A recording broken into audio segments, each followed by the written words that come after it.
car is off. Andres Perez on the inside, Gus Dean on the outside. Green flag is in the air. We're racing at Michigan. Good push from behind by Zilisch in the 28. Two Chevrolet drivers on the inside.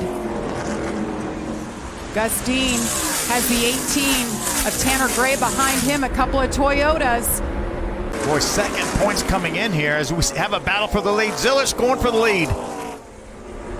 And his teammate, we talk about Andres Perez battling for the lead. His teammate seems like he has an issue. We'll check on that in just a moment. But what a battle we have here on lap number 8. Zilisch slides up the racetrack. He keeps it off of Perez.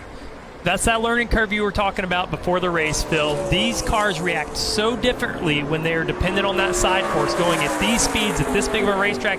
That's something that Connor Zilisch just experienced for the first time in real time in front of our eyes. Watch out, Tanner Gray is taking a peek. And we talked about Connor Zilisch. Yes, he's done a lot. He's won a lot, but he's never raced at a 2-mile oval in one of these race cars. Yeah, 1 mile is the biggest racetrack that he's ever been on. In a stock car. We talked about Dover, him winning at Dover. That's the only 1 mile racetrack he's ever been on. That's high bank. Well, Trevor talked about it. The 18 was slowly reeling in. Connor Zilisch in the 28 as he ducks to the inside. Side by side they go here. Tanner Gray trying to take the lead for the first time here at Michigan.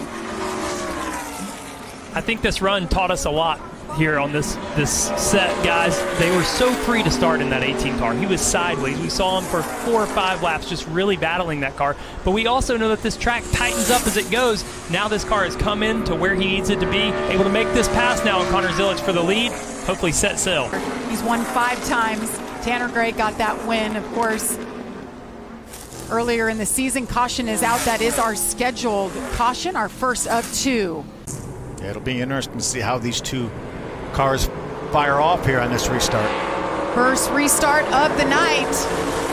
Pretty even as they battle down into turn 1. 28 car of Connor Zilisch jumps out of line there, maybe missed his shift from 3rd to 4th. Zilisch loses 2 positions as Kris Wright in the 15 comes up through the middle. Andres Perez on the hunt in the 2. Zilisch is going to fight back on the outside.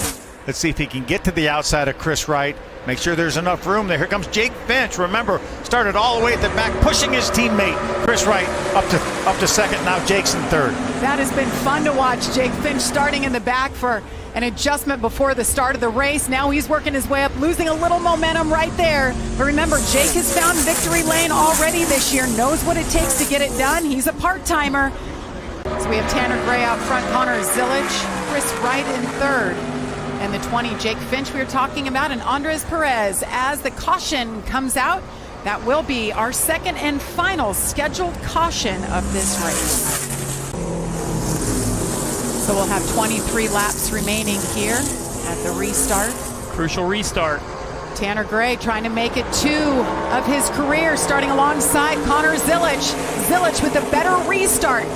They're even going into turn 1. Little wiggly with the big push from Kris Wright inside line. The entire top 10 just grouped so tightly there. We're going to see Tanner Gray get put 3-4 wide now through turns 1 and 2, losing the lead. Great aggressive move by Jake Finch going around the high side. Greg Van Alst in the 35. There's Andy Jankowiak. Andres Perez, who started on the pole in the 2 car. Wow, we just talked about how important this would be to have a shot at winning the race, and we see our race leader fall all the way back to 5th in 1 lap. He's going to have his work cut out. You see him right side of your screen. Looked like there was certainly some dust. I don't know if that was cement dust. Here comes Tanner Gray. Oh, yeah, picking up 2 positions there. Well, big slide job. He's going to wash up the racetrack. See if he can keep his momentum here. Now it's going to allow Greg Van Alst to get to his left rear. Maybe 3 wide here at the start-finish line, or 4, possibly. Connor Zilisch, the leader. Who's second? This battle is unbelievable. 2nd through 4th. Throw a blanket over him. Connor doesn't care who's second. He said, just keep racing each other. Like that, guys. He's loving it. Check out. Andres Perez now grabs that 2nd spot. It's a battle of the teenagers. Connor Zilisch continues to lead. The 18-year-old out of Mooresville, North Carolina.